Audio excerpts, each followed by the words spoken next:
आप्यायन्तु ममाङ्गानि वाक्प्राणश्चक्षुश्रोत्रमथो बलमिन्द्रियाणि च सर्वाणि सर्वं ब्रह्मोपनिषदं माहं ब्रह्म निराकुर्याम् मा ब्रह्म निराकरोत् अनिराकरणमस्तु अनिराकरणं मेस्तु तदात्मनि निरते य उपनिषत्सु धर्मास्ते मयि सन्तु ते मयि सन्तु ॐ शान्ति शान्ति शान्तिः. May all my limbs attain strength. May the body, the mind, all the sensory and motor organs and the mind become perfect and powerful. All is verily the one without second, absolute, ever blissful, ever perfect existence itself, the Brahman. Let me never deny this truth. May this truth never reject me either. May all the virtues necessary to experience this truth be with me. Om. Peace, peace, peace. For a moment, let us close our eyes.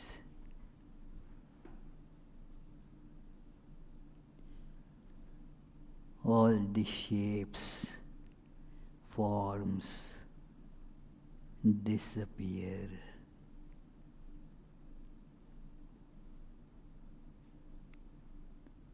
Everything is merged in the formless existence.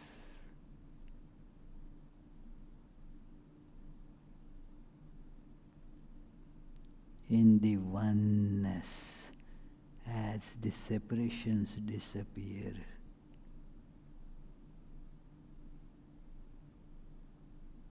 Now with open eyes, let us try to feel the same oneness within all forms, like the forms of animal crackers.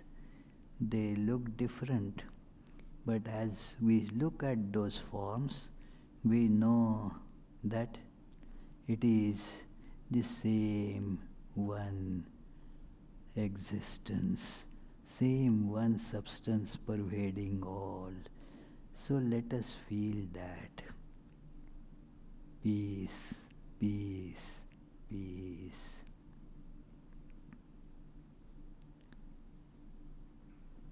So with our usual opening chant, let us begin this 145th class on this wonderful scripture which presents the highest truths, philosophical as well as spiritual, with the story form. In the form of story, everything becomes easier to grasp, and so we see that these Puranas, they are more popular than Upanishads because the philosophical texts are not easy to grasp. So we take up these stories, and thus we get something out of it, easy for understanding. Is it okay now? Is it better? Okay. Yeah. I need promptings, So let us begin reciting this opening chant, the first first verse in this great text. Janmadhyasya yatonvayaditaratashchartheshvabhijnaswarat tene brahmhridaya adikavaye muhyanti yat surayah tejo varimridam yatha vinimayo yatra trisargo mrisha dhamna svena sada nirastakuhakam satyam param dhimahi. That from whom creation, sustenance and dissolution of the universe take place, who is both the instrumental and material cause of it, who is omniscient, is the only one having self-mastery, being the one independent entity, who illumined the mind of Brahma with the Vedic revelation, whose wisdom is the wonder of the greatest sages, in whom the world of the three gunas subsists, just as the combination of materials like fire, water and earth subsist in their causes without changing their elemental nature, in whose consciousness there is nothing false. On that truth supreme we meditate. So this is the meditation on truth supreme. In all the different stories or the various these narrations presented, the one constant thread is meditate on the truth supreme, which transcends all the relativity. The supreme truth and the relative truth, they have this difference. The relative truth are just contextual. In a given context, they are true.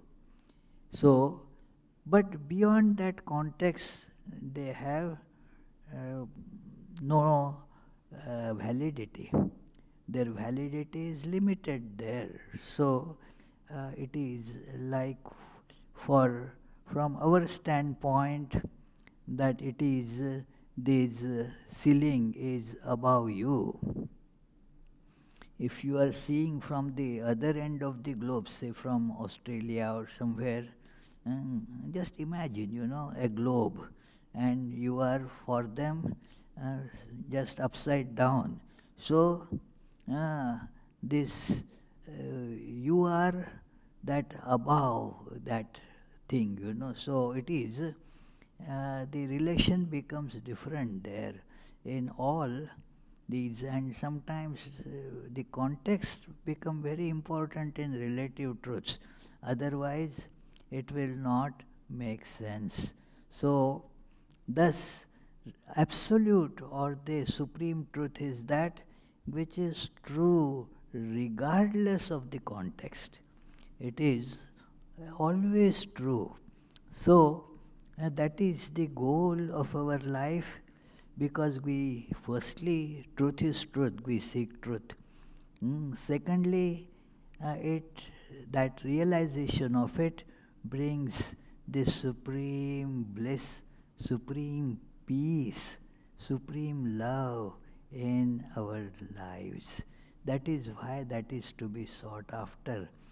And we were, for last some classes, following the story of Chitra, who had the desire, a very commonly seen desire to have a child. And so, with the grace of the sage Angirasa, that a child was born, but the child, as Angiras had already told, will be short-lived. And the child thus due to whatever the reasons may be, died. And then there was a lot of, weeping and wailing and the agonies one can see, if a child even gets a scratch, the parents feel that so much of pain. It is, oh, my child. It is, they run to see what is my child safe or not. Because there is that attachment, my. Mm. And it is difficult, very difficult for the parents to get over that, my child. The children get very much bothered and troubled by all that, but the parents cannot restrain themselves. The attachments make them go in that direction. So Chitraketu was full of pain. And so to console him, Narada with his yogic power brought the soul of the child, as it were, to speak to this grieving family. And the soul refused to recognize them as parents. That was a rude shock to them. These are all temporary connections, valid only while the body is being held as I. When this body dies, there is all that dissolves, that is all gone. There is no meaning to that. And we keep on thinking that you will be forever, for life after life, you will be mine, and all those poetic imaginations. They are very soothing to ignorant mind. But it is only defect with them is they are false, they are unreal and wither away. So this child told them that, what do you mean, the soul of the parents? I had millions of parents as I was going from different one body to another. What parents are you talking about? That created this dispassion and freedom from attachments in Chitraketu, and then Chitraketu was given the mantra by Narada to meditate upon. And because he wanted to become free, you need what is called a guru, an ishtam, and a mantra. This is the technique that is an age-old technique and still continued to be followed. And this is the way that one gets into meditation, that there is the teacher. You don't choose how to meditate by your own vagaries of mind. It will not work. You go to a teacher. It is considered a must. Not that you may go to teacher. What is said in Upanishads is you have to approach a teacher. So, and then the teacher gives you a mantra which is like a seed, and the deity, presiding deity of that seed. So you meditate with that. So here the deity was given as Sankarshana. That we saw the meaning of it last time. What is Sankarshana? That form of the divine, which is the source of all attraction. Everything is attracted to that. God is the source of all attractions. Therefore, the other attractions, they are temporary. They come and go. But the attraction of God is always there, that alone is the source of attraction. So he was told to meditate on that with a mantra.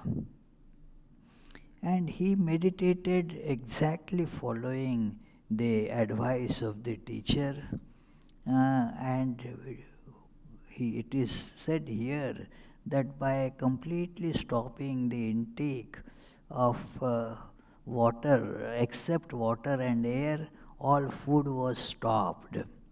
Means something just to sustain the body. All other intake was stopped. This is called pratyahara. That because of this, now the mind can be concentrated on the truth. Otherwise, the mind will get all drained by the various outlets that run to grab all the other things. So it is like that if the uh, pot has holes, then all the water that you put in that pot just drains away. So this is how the king Chitraketu, he restrained his mind and did not take in anything, and just to take the matters fast forward, we saw last time that at the end of this, he had the blessed vision of the Supreme. Now, this blessed vision, what is this idea of vision? That it is, he found himself in the presence of the form of ultimate reality, with a pleasing divine form, Adishesha, that freed him from all sins. It is form that the God takes to make it appear to the devotee, and by that form, now that is the form of God. The devotee gets connected with through that form to the formless. The form is a connection. Now there have been sects that no, we should not worship form. We were reading about Brahma Samaj, and there were the offshoots of that in various other places, that God is without form. In the Judeo-Christian religious tradition and in Islam also, one has to see that the God is without any form. So no likeness of God can be made. But that is only to tell, that advice was just to make the devotees aware that God is not limited by any form. So one has to assume a form, think of a form, take the form of God through which you can approach. This is our anthropomorphic compulsion. Since we have form, we just think of everything as form. And that too, form that is associated with human form. So, therefore, we will see the God's forms has eyes, ears, as if the all-pervading divine needs eyes, nose, ears. But since we are accustomed to that form, our God is like that. Has to have like the image of, say, Vithala or Ganesha. So they have a human-like form. And just to show that it is not exactly limited by being human, they add some features which are not there in human beings, like add 2 more hands, 4 hands, or 8 hands. So, this is to show that we are approaching that divine according to our capability. Swami Vivekananda says, suppose a cow becomes religious and thinks of God, then what will the cow think of God? As a big, very powerful cow. Because that is the limitation of the cow. There is no need to reject this idea that there is this limitation, but through the limitations we go to transcend those limitations. So therefore, although we see the form, we are also aware that there is the other formless aspect of the same divine. Same that is formless, for out of compassion takes this form so that we can relate to it. It is question of our getting related to that. Otherwise, it makes no connection, that it is all formless. Swami Vivekananda says that what idea of form, we immediately start thinking of a vast sky or the limitless ocean. But that is a form, that is not a formless. It is a form like a dome. A sky you will see as a dome, big dome. It is a form. It is not formless. So this is a compulsion, and we need not even say that no, I don't need it. If we say that, we hurt ourselves.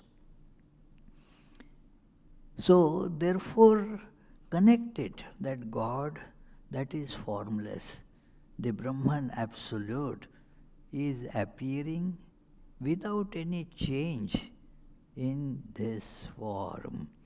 So he sees this, and then with devotion started praying that it is Chitra started saying his hymn that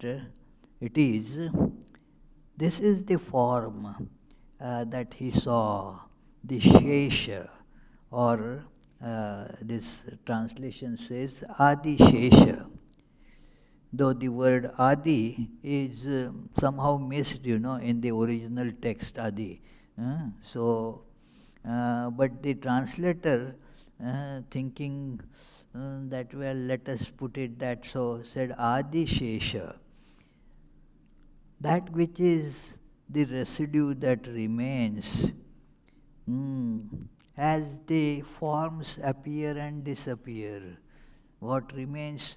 The universes, they come into existence and go out of existence. They are created and destroyed. But God never changes. That is, remains always. It never becomes non-existence.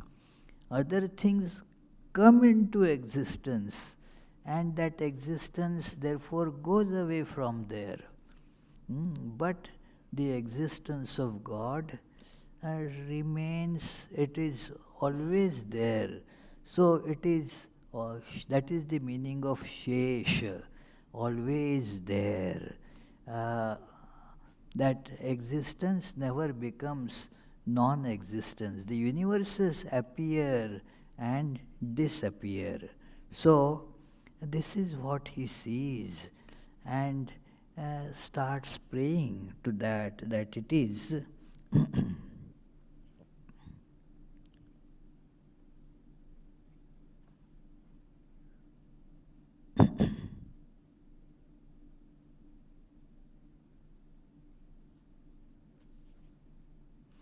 he said, O unconquerable one, thou hast, however, been conquered by great devotees who have conquered their minds and are established in that unperturbed outlook uh, resulting from seeing these in everything. It is that a devotee, God is unconquerable, but that which is unconquerable, very powerful, can be conquered by love. You can enslave somebody through love. So God says that I am slave to the devotees. The devotees, because out of devotion, out of love, that devotee makes God his own, like a little child, and that tells that the parents, no, I want this, and the parents, because now the child has as such no other power over the parents, but because of the love, the parents yield to the entreaties of the child. Okay, okay, okay, we will give you. The child is, yeah. So one couple had come here with their little one, and then told, well, this fellow is the boss now. Our life all hovers around this fellow. It is so when a devotee approaches God, God is one who is all powerful, unconquerable. But this is the way to conquer the Lord. In Bhagavatam, when we, by the grace of God, if we at all reach that the 10th volume, there is the description of Gopi's love to Krishna. And then Krishna confesses that although I am all powerful, I pervade everything, everything is in my control.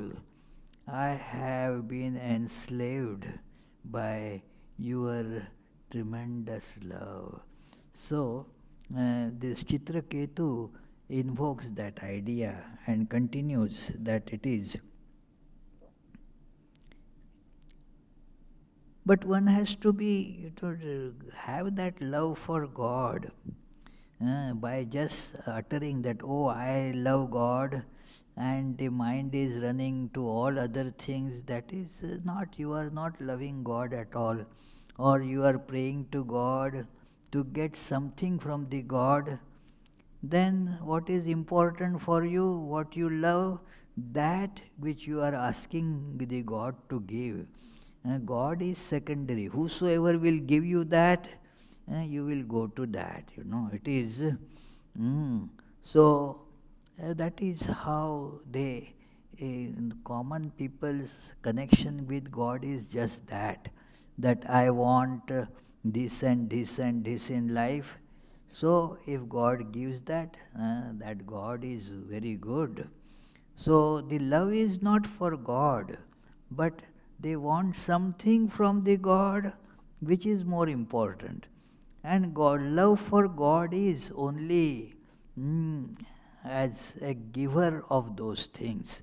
So that will not enslave God, that will not make God your own, but those other things. God also will say, okay, if you are satisfied with this. Sri Ramakrishna used to give that analogy that the Mother Kali has spread all those attractive things. Those who get caught in them, they do not worry about realizing Mother Kali's nature, like those farmers who have a lot of grain stored in the granaries. Now the mice or rats could enter those granaries and just finish everything. So the farmers, they put some rice flakes around. Uh, so those rice flakes, it is rice flakes or the puffed rice. That 1 pound of rice would make huge quantity of puffed rice. So that is spread all around. And the mice get satisfied with that. They don't go to enter. So most people are satisfied by running after these crumbs of enjoyment. I will go to this and I want this and so forth. But they therefore miss the reality. So when one starts loving that which is real, then God becomes a slave to that. So he says, uh, and the desireless devotees too, have been conquered by thee who dost annex them to thyself completely by giving thy all embracing self to them in unitary consciousness. This is the that you absorb them in you. They lose this separate existence and they merged in that union with God. That is how the non-dualistic vision of God is, that it is all encompassing in that absolute oneness. The God absorbs us all. You don't remain. Sometimes it is described that the love to God is how, like the firefly, those things which are attracted by light, those insects. So they get attracted to a flame. And then what happens? They burn there. So the devotees also, when they get attracted, uh, they are burnt in that flame. They become one with that flame. And they don't care about it. Okay, what gets burned? Only the ego gets burnt. So, and thus you become the flame, the God. So, if you want to retain your ego, then you lose God. If you want to retain yourself, you cannot love. Like that Kabir's couplet, that the lane of love is very narrow. Either you will be there or God will be there. Two cannot be there. So, that is what is mentioned here. The devotee gets absorbed in it.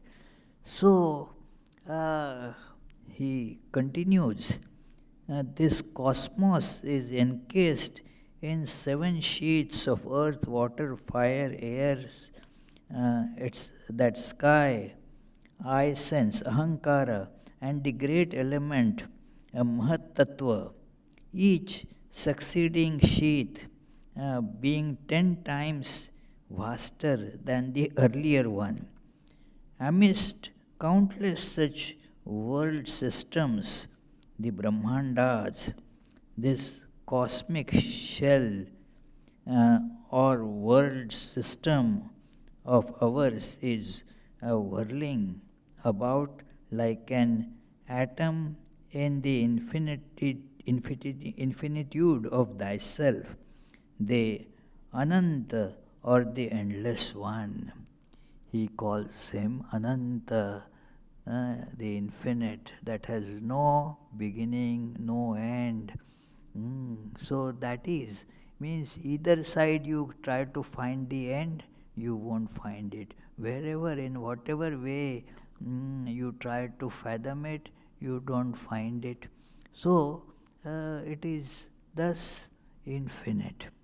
So that infinite is what you really are. But I am meditating on you in this form. So it is, O Supreme Being, if a man directs his desire nature to thee, who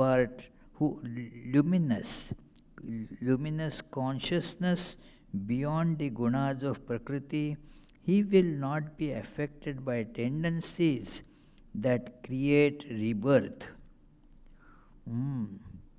That is, he prays that, well, that praises and prays that if you think of this nature, then all your tendencies will get destroyed, which create rebirth, and then continuous bondage just succeeds with that. So this is important, that those impressions are uh, dissolved.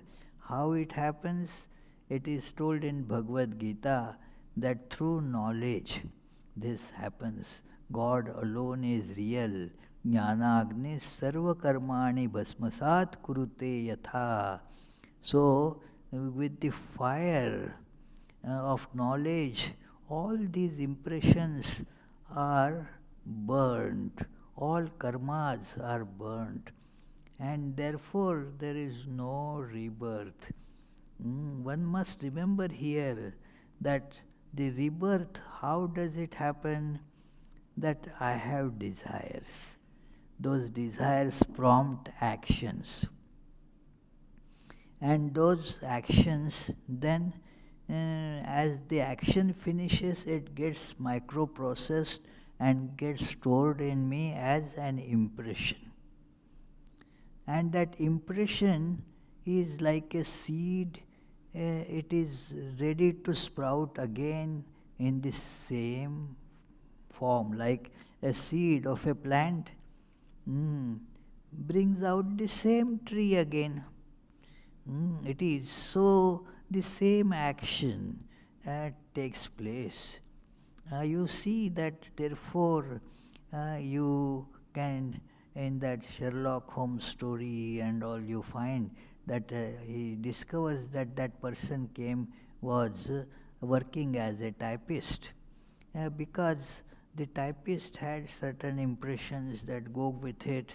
There was a puzzle, that it is told that why a person was working on computer, writing something, and every now and then while he was typing, he was moving his hand like this. Why? Because earlier he used to be working with typewriter, and the typewriter, after it comes to the end of the line, you have to push it back. So in computer you don't need to do that, but the old habits die hard. So even after working with computer, he had this habit. So because that is how the impressions are made.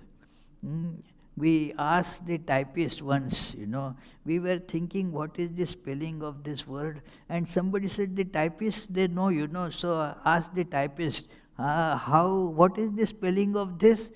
And the typist started, because the spelling for him would be coming by typing. So he started making his fingers do like this, and then told the spelling. So this is how the impressions get created. And these impressions have the capacity to again come out in the form of action. And thus that becomes the rebirth. You again have to act like that. All the other desires that we have, they have to be manifested and fulfilled. So therefore, it is unless you see the divine, and there is no cessation of rebirth. The cycle is never broken. Once you see the divine, all these impressions are gone. All the work is gone. No desire is left, All the desires reach the fulfillment. In ordinary life, what happens? You go to fulfill one desire, it gives rise to two more desires, while the one that you went to fulfill, that also doesn't get fulfilled. So that is how we become a big, incredible, huge bundle of desires. But when one finds the divine. All desires are gone there. Everything is fulfillment. You find total fulfillment.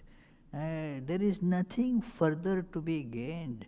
I remember that discussion, and I had told about it a few times before, that in our university, a Swami had come to give lecture on attainment of perfection, and then described that how a person uh, in this way, by transcending the limitations, reaches the perfection, the absolute. And then there was, in university means question answers have to be there.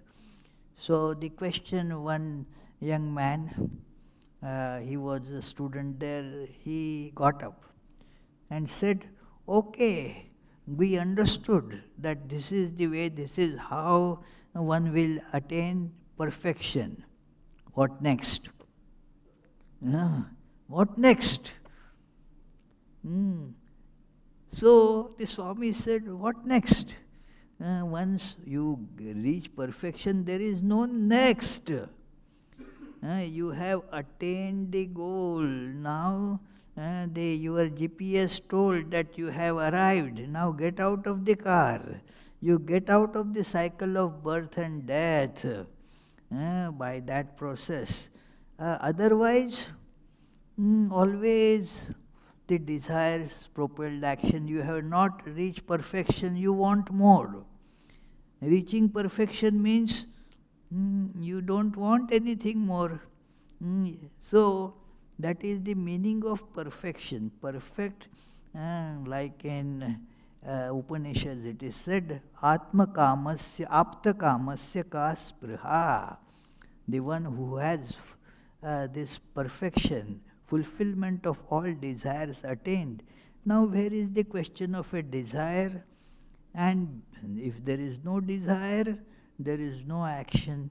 And thus there is this cycle, terrible cycle. It is called vicious cycle, that it is ignorance. And ignorance generates kama, the desire. Avidya, kama means desires. And for that fulfillment of desire, you perform action. That again intensifies the desire, and then you again go to do work. It is again the ignorance gets more and more solidified, more and more what is called tamas. The darkness covers the understanding, and one thus gets bound. But when one sees the Lord, then all that completely disappears. So he is telling that, and then Lord responds that as Narada, that it is, he tells, Chitraketu says, as Narada, that thy devotee told me, and how can it be ever untrue? After all, you are such devotee, whatever words he utters will have to come true. All my evil tendencies have bid goodbye. The evil, what is an evil tendency? Evil tendency is not that you want to go and kill somebody, not necessary. The tendency where you see this separation, I and the world, and thus you run after the objects. There is the automatic tendency for enjoyment. It is impossible to suppress as long as one sees a variety, I and the world. And then you want to enjoy the world. It's automatic. Not possible to suppress it completely. There is no possibility of suppression as long as you see that I and the world, they are real. It gets suppressed and eliminated only when you see that it is not real. When you see something as unreal, you don't get desire for that. So when you see that God alone is real, the world is unreal, then only those desires get suppressed. Otherwise, I want. And that makes you commit sin. Sometimes the sin may not be a legally punishable sin. The law will say that it is an uncognizable offense. But morally it is a sin. It is you aspired for something, went to get something, and that is acknowledgement that you don't have it. So this is how the not seeing the truth makes us automatically this sinner. It is, you may be glorified by the world as a very virtuous person. The people may think of you as a very high ranking and a model character. But if I have this separation, I and the world, then this I will pounce on the world. Because the truth is non-duality. And this is the way that ignorance tries to achieve non-duality. By pouncing on the thing that one sees and making it appropriate it. So what does it do? It removes in a wrong manner the apparent duality between that thing and you. So that is sin. It is sometimes it assumes the form of some meritorious act. But as Jnaneshwar says, that's very saintly beautiful words, that it is by some such sins you go to heaven, means a place that is a nice place, you go to heaven, and some such you go to hell. Both are actually the varieties of hell. Because they subject you to transmigration. They are not real. So when somebody comes, that you pervade everything, you fully know all minds. We don't need to say anything. The perverse yogis who perpetrate the dualistic attitude cannot get to your true nature. Because why perverted? Because they are practicing these various austerities and disciplines to get something from the world. They appear to be very religious, spiritual, yogis, practicing meditations and so forth. It is why? Because they want some recognition as yogis or some occult powers by which they will be able to fulfill some of their ordinary desires. So they perpetrate the duality, whereas this devotees, they want to merge with you. So, and what is to be obtained after that? It is your power alone that makes all the sensory and motor organs and the mind function.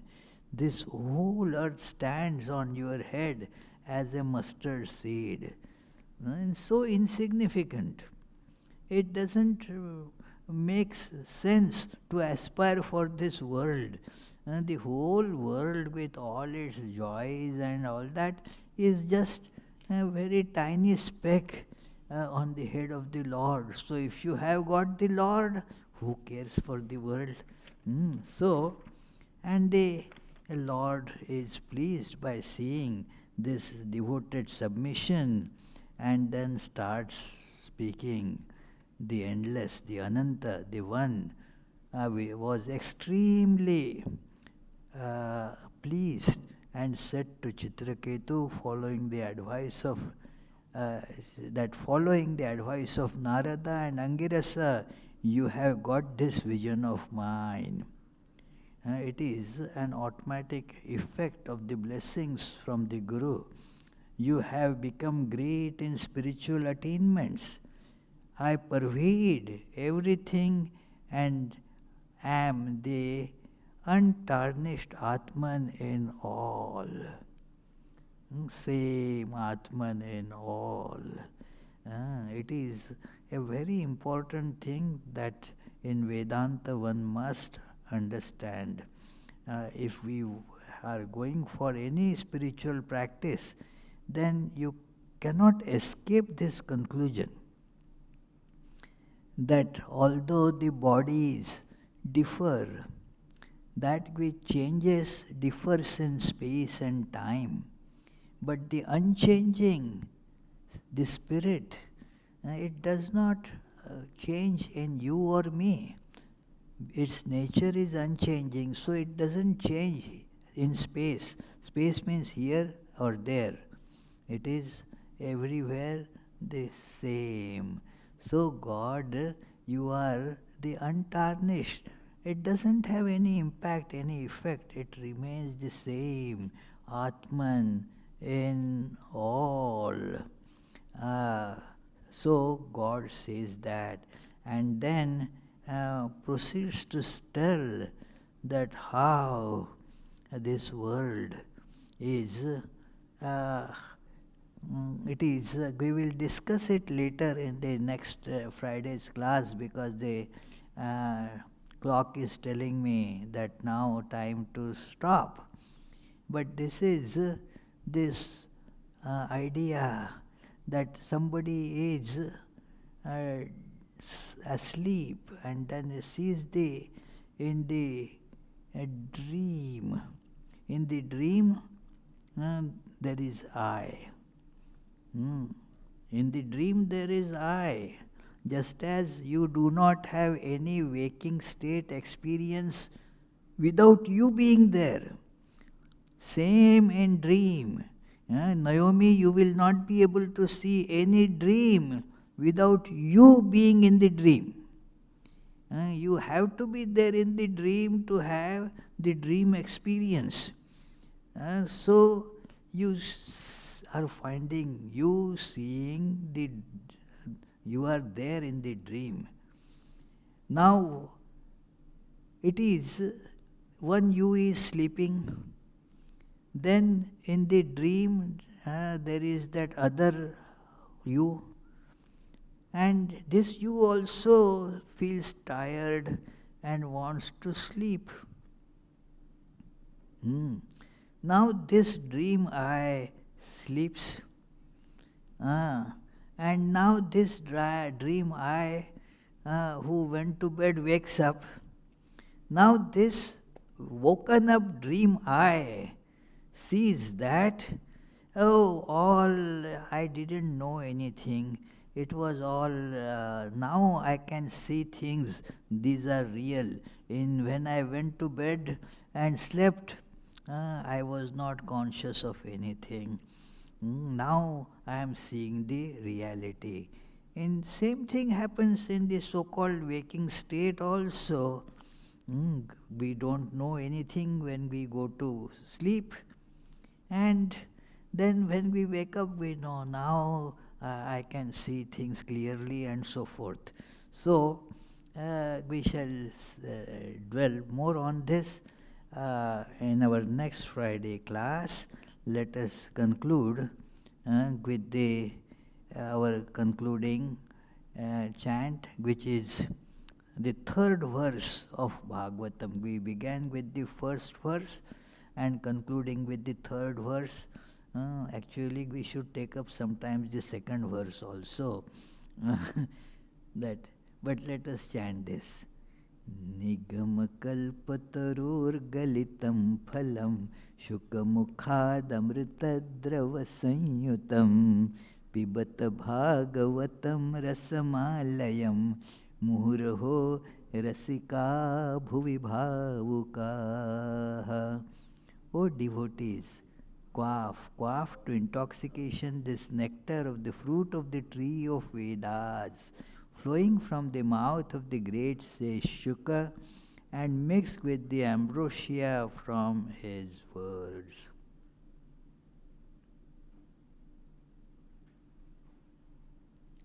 Has anybody got any question? Nobody has a question here. Upstairs, is there some question? No. So very good, we get a quick release today. So let us conclude with the closing chant. Mukunda Madhava Govinda Bol, Keshava Madhava Hari Hari Bol.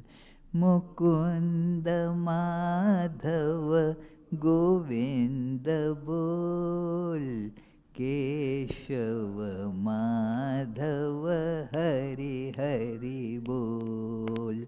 Hari Hari Bol, Hari Hari Bol, Hari Hari Bol, Hari Hari Bol.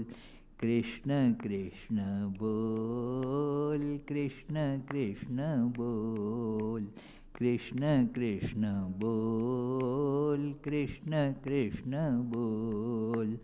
Mukunda Madhava Govinda Bol, Keshava Madhava Hari Hari Bol, Keshava Madhava Hari Hari Bol.